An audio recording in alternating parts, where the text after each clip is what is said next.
Dan kata Syekh lagi, carilah adab dalam tamang-tamang ilmu.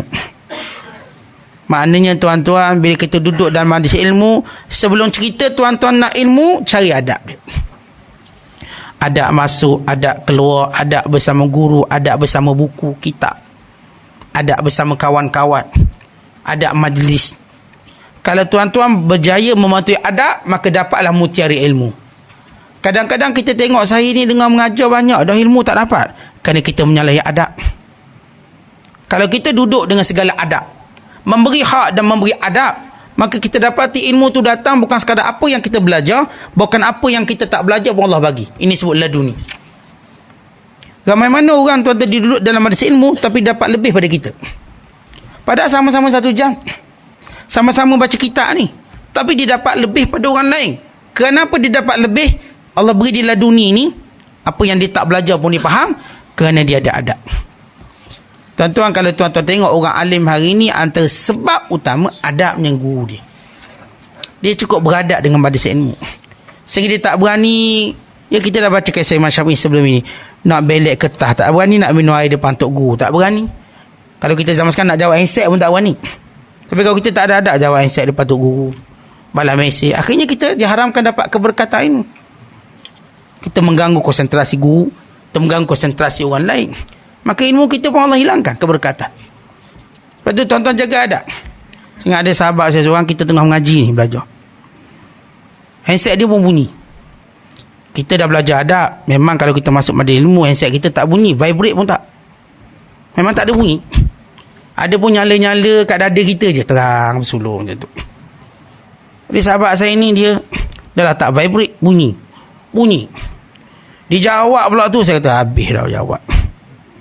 Tok guru ajar ni, jawab, hello, jawab. Saya tengok muka tok guru tu berubah.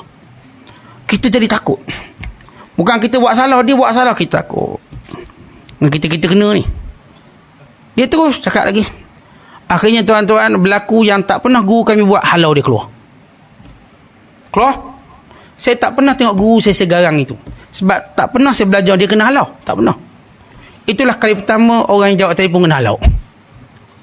Dia belajar sesuatu. Tuan-tuan, bila kita pada pandangan guru kita dah jatuh, maka hilanglah keberkatan ilmu. Sebab tu kita tak kacau, beradab sikit. Adab-adab ini yang saya katakan, bila duduk dalam taman ilmu, menjadikan ilmu tu berkat. Tuan-tuan, kadang-kadang berkat tu kita tak nampak pada diri kita, anak-anak kita. Kerana anak kita jadi ulama besar sebab kita dah menghormati ilmu. Saya selalu cerita tentang Imam Ghazali. Ayah dia bukan ulama besar. Ayah dia tuan-tuan tukang pintar bulu je, jadi baju jual. Tapi dia, bila mana dia belajar, dia pegang anak dia, Muhammad dan Ahmad. Dia tak bagi bergerak, supaya tak kacau duduk. Sampai Muhammad dan Ahmad, Muhammad Al-Ghazali dan Ahmad Al-Ghazali, tertidur pada pangkuan ayah dia tidur. Dia tak bagi anak dia gerak. Sehingga 2 orang ni jadi ulama besar. Seorang ulama fiqh, seorang ulama tasawuf ataupun wa'iz. Ahmad Al-Ghazali dikenali sebagai Ahmad Al-Wa'iz. Dia ni bijak ceramah sampai orang dengar menangis. Seorang lagi Muhammad Al-Ghazali Hujjatul Islam, pengarang kitab, alim faqih. Dua-dua ni kerana alim tuan-tuan, sebab ayah dia beradab pada sini. Bayangkan dia pegang anak macam ni, tak bagi. Kita anak lepas main atromen depan ustaz. Atromen, berlari sana, berlari sini. Ayah buat dia buat tak kenal, tak anak dia buat dia. Tuan-tuan, bila kita begitu, akhirnya kita nampak sebagai ilmu, kenapa Allah tak bagi ni, kesilapan kat situ. Ya, setengah guru dia tak tegur, dia jaga hati kita.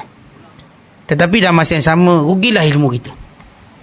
Ada setengah guru memang dia tegas. Tuan-tuan, saya ni jumpa macam-macam tok guru yang tegas-tegas sungguh, yang lembut-lembut sungguh.